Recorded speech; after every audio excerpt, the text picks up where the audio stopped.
Is it 20 weeks? How many days? Like where are you exactly? Oh, now you put me on the spot to do math. I was 20 weeks Friday, so Saturday, Sunday, Monday, Tuesday. So 20 weeks, 4 days. Is that 4 days or 3 days? Yeah, sure. Wasn't Somewhere in either because I love this top. Is this a maternity top that you're wearing?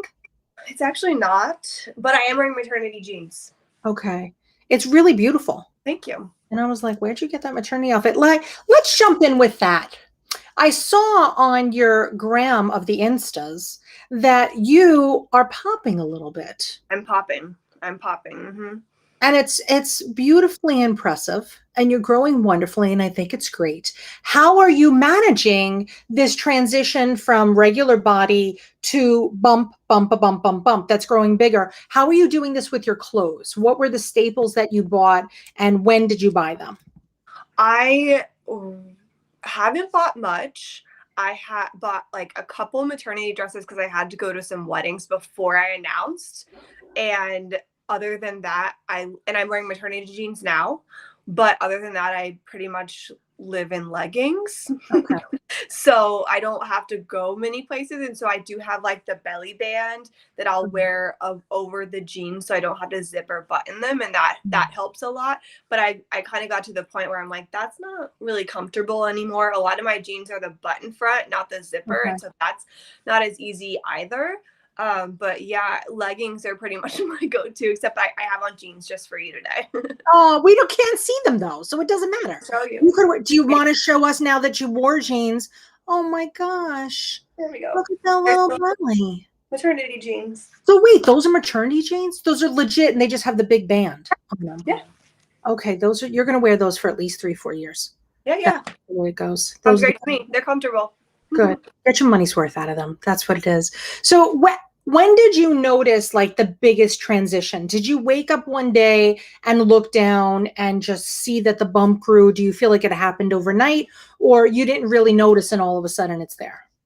The biggest change for me, I noticed around 16 weeks. Mm-hmm. And then I'd say around 20 weeks, it was like, oh, we out here now, because like it's like a little bit harder like to roll over in bed. And I'm a little bit waddling from the middle, but I'd say 16, and then again 20 weeks. It's been like, oh, we're out here. Now that they're here and they're present and accounted for, are they really trying to get your attention? How's the movement been? So on my maternal left side, that baby is getting me in the ribs fairly often during the day, and also like in the back ribs too. So that's pretty much like my ache and pain there. I do have scoliosis. I wore a back brace for 2.5 years, I believe. So back pain is something that I'm used to, but it's just been a little bit more constant. So yeah. I'll see the chiropractor this week. I'll see my acupuncturist this week and work on that. Other than that, the other aches and pains that I have are in my calves and my ankles. I've got my compression socks on right now. Okay. Working all the ankles. Good. So you've made your investment into your compression garments, your maternity clothes. You see a chiropractor and an acupuncturist. Did you know that was going to be the plan? So have you tried to get ahead of it, or did you start getting uncomfortable and were like, oh, I have to do something about this? I have been seeing a chiropractor for, I don't know how many years, I guess since I was in high school. So like 18, and I'll be 30 this year. So that's something I've just kind of done like routine maintenance for my back, and then my hips will get off, which they even worse get off during pregnancy. And then acupuncture I actually started last year when my hormones were out of whack, just to try and help balance that from a more holistic perspective. And I've kept doing that within pregnancy, and I have either like upped my appointments more regularly, just so that I could get relief from nausea. And last week she did it on my back just because that's where my pain was. So I was already doing it. I'd say that acupuncture was newer and more was a more recent add, but it was definitely pre-pregnancy as well. So speaking of the nausea that you had, I do know that you had some early on in your pregnancy that was, a little bit more than average. How are things at 20 weeks now? Has the dust settled? So I'm still on my nausea medicine. I tried getting off of it around, I guess, 16 weeks, and that was a mistake. And I had to work back up to my appetite. You know, we need to focus on gaining all the weight, especially with twins. And so I was like, I told my doctor, and she's like, you don't need to worry about coming off on that. So I'm on that. But on Friday, I messed up and I forgot to take my meds like before I ate breakfast. And I also happened to have my anatomy scan that day. And I don't know if it was just that or if it was the anatomy scan, but I like passed out several times like while I was in the anatomy scan. And I'm laying down, like, what is the problem, body? So it very well could have been that I messed up the nausea medicine. I remember asking the doctor, like, would it be all right if I throw up now? And he's very sweet. He was like, let's just roll you over. We'll do the rest of it from there. And like, let's not throw up, and put the cold compress on my head. And I drank some water and I powered through it. Oh my gosh. So how was the anatomy scan? It was great. It was really good from what I remember. But I also like had my eyes closed and was like this most of the time just because my whole body was like sweating. Yeah. Okay. So the lesson that you learned from that was? Remember to take my nausea medicine. And maybe eat a little bit too before you go. Was it a blood sugar? I have like the fight or flight, the vasovagal syndrome. Yes. Something I'm used to. So I did make sure to eat. Okay. I always drink water. I usually have a snack, and that just wasn't cutting it. And I mean, the mask also doesn't necessarily. It really doesn't help anybody. It's definitely not. It's true. I don't know what it was. I had a couple people message me and say that maybe it was like the way that they experienced it, similar things, and like maybe like the nerve just like laying on my back, because that's not really comfortable anymore either. And I had to have my legs down instead of up. So there were a lot of things at play, but I'm definitely gonna become more prepared next time. Yeah. That's tough though. It's something that you really can't be prepared for. It really, if it is a nerve and it is from laying down, if you're pinching a nerve, you just got to change the position and maybe start on the side for whatever. For sure. I think that's what we'll do. You know, Lauren, with like your pregnancy and everybody else's pregnancy, we're so different, which is always tough, because I love when people watch stuff like this, but I want people to use it kind of as like a generality of things that could happen. But if it does happen or doesn't happen, it doesn't make your pregnancy better or worse. It just makes it yours. This is one of the perks of yes, it's a custom artisanal pregnancy is what you're getting. and that's that. So now, with the nausea that you were having, how is it with the eating? Like, what are you able to eat a real size meal? Yes and no. I'd say like at 20 weeks, you know, I feel like my stomach is there and I'm like, okay, I need to just take a break for a second and I'll come back to it. So there's that. But I still experience like, okay, nothing sounds great. I'm not having that second trimester, let's eat, I can eat whatever per se. Yeah. So that's just been interesting and somewhat frustrating in a sense of like, nothing sounds good. I have no idea what to eat for dinner.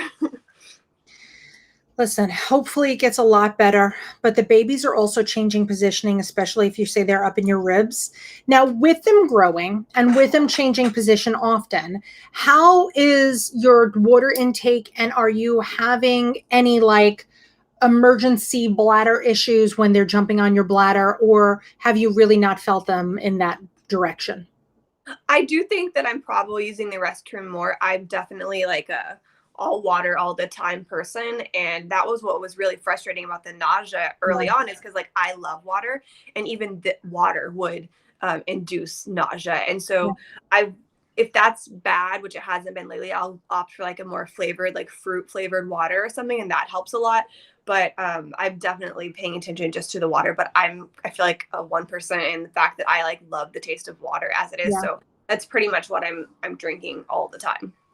Well, for anybody who is out there, and this is a tip for you too, when you're pregnant, sometimes when you drink water, you will just vomit it up. But if you put something with calories in it, your body recognizes it differently. So if you did, you know, an iced tea even, or just something that's not like, oh, I'm getting blurry, water per se, but sometimes that helps too. So even a flavored seltzer, just putting something in there. But it's so funny how just water could, like, it goes in and comes out. So I feel I better. do enjoy drinking like warm water with a lemon wedge in the morning. And in the first trimester, that sounded awful to me, but that was something I did previously. And now I'm back in it to where like that, I do enjoy that. So that helps too. It's unbelievable. It has something to do with the calories. I don't know. I missed that whole day of medical school. I missed that whole medical school career is why I don't know what that is. So you're gaining weight nicely, even though you had the nausea issues? Yes. Okay. So how much have you gained so far up to this date? I didn't weigh myself in the beginning. One of my doctors that I saw early on for I have ulcerative colitis, so I saw my gut doctor Mhm. around, I guess it was in March, so that was around 2 months. Based on that calculation, I think I've almost gained 15 pounds. So maybe 12, but maybe closer to 15. That's really good. So you're right on track. So everybody should be thrilled. So Yes. do you feel are you more comfortable eating in one position? Like, do you need to be upright? If you're like on the couch, could you eat better? Like, do you ever find that changing positions will make you more comfortable while you're eating? I definitely have, this may not be what you're asking, but I definitely have one of the donut pillows that I like to sit on. And so I'll sit on that in the car. And like I have that at our kitchen table that I'll eat on that. But I don't know that I've experienced a different position. I definitely try not to lay down very quickly after I eat just because of acid reflux, which I've Mhm. experienced quite a little bit in the last couple of weeks. But sometimes I do get tired after eating. And so I will lay down. So it's more like oh, I need to, put my feet up and rest a spell. All right. Now, there's a lot that you still have to check off on your kind of expecting 20s to-do list. What Mhm. are the items that you hope to conquer this week?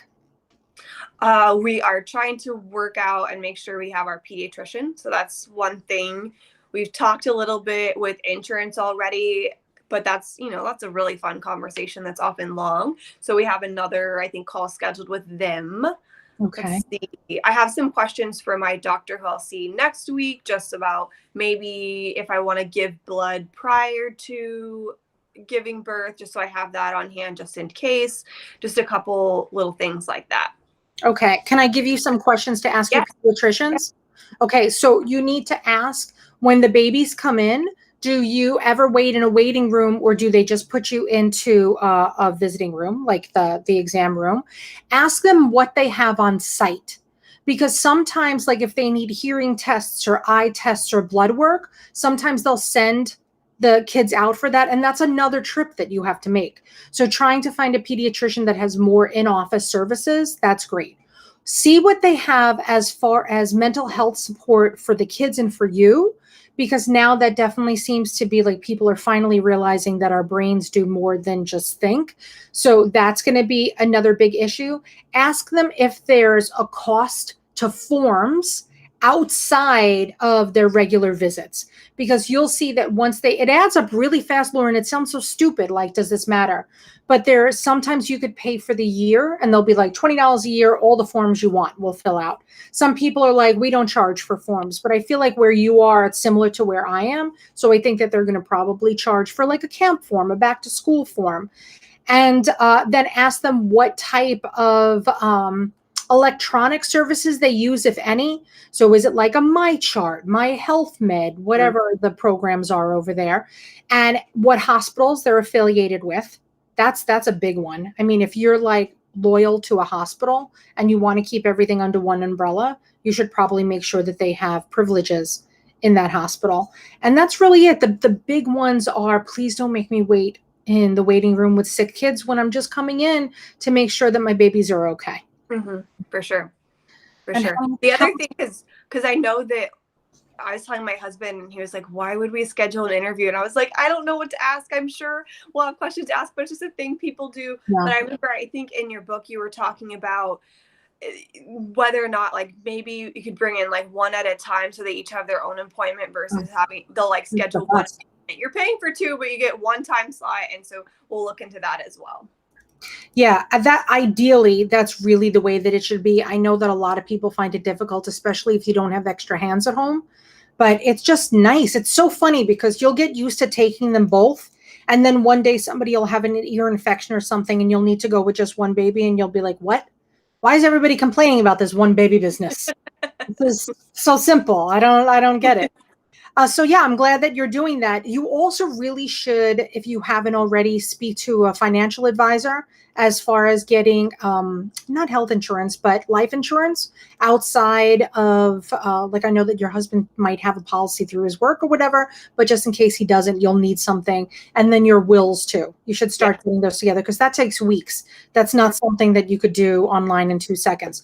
But those are the big things because now is when the fun's kind of starting, right? So at 20 weeks is your big milestone to kind of get to. It's your first one. Now you got 24 weeks. So we got to make it another month. That's another milestone. Then we're going to get to the 30. Then we're going to get to the 34, then 36, then 38, and then you'll deliver. So you're hitting all your little check marks here. But the more stuff that you could get done that's time consuming now, the more fun stuff you could do later because people always find energy to, decorate a nursery. They don't sure. find the energy to call the health insurance company.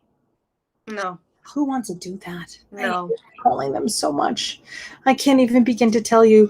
But yeah, and this week is kind of that make sure you start your will. I know it like people get on me all the time. They're like, it's depressing, but just do it. You'll feel so much better knowing that it's done. And if you want to, make sure that the kids have people that you want to write into your will or whatever, or you could, and just say my children. You don't have to say, Anna and Johnny. It's literally that forever.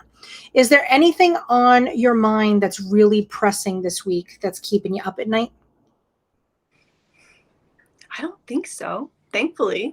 Thankfully is right. You're doing really good. And I love to stalk you on Instagram and it makes me feel good because then I see that you're okay. So it actually makes me feel better. Yeah, and we're going to put links to all of that below, so don't worry. You will be able to stalk Lauren just as I do. And then if you're watching this in the future, hello from the past, you could still go stalk her pictures. That's funny. Like people will watch this in the future and they'll be like, oh my gosh, her babies are 5 now. Could you imagine that? Do you ever think about what they're going to look like or sound like? Yes. And it was so crazy when I got and I haven't been able to like picture per se, but my husband has really curly hair. He's Greek, and then I have red hair. And so my sister has said that they'll look like this isn't indicative of gender, which I'm announcing tomorrow, but the brothers on Brave with like the red hair and big curly, that's what my sister says they will look like. But whenever I had my anatomy scan on Friday, they gave me 3D pictures, so I got to see that. So that was really fun. Oh my gosh. So do you know the genders and Yes. you're revealing them tomorrow? Yeah. Are you surprised by the results? No, it was what I thought. It's what you thought. I like it. I can't wait. Okay, so we'll find out tomorrow on your socials, and then they'll find out either you guys that are watching. You could follow them, and Julie just put in the link to your Instagram too, or you'll find out next time when we see you at Twiniversity. Yay! All right, guys, if you have any more questions for Lauren or myself, feel free. Just shoot us a direct message here, or you could send an email to community@twiniversity.com. I realized that I did 0 introduction on this because honestly, I was just too excited to talk to Lauren. That's my problem. So I think we have to meet 5 minutes before next time so I could get all my excitement out before I actually press record. All right, Lauren, say goodbye to the universe.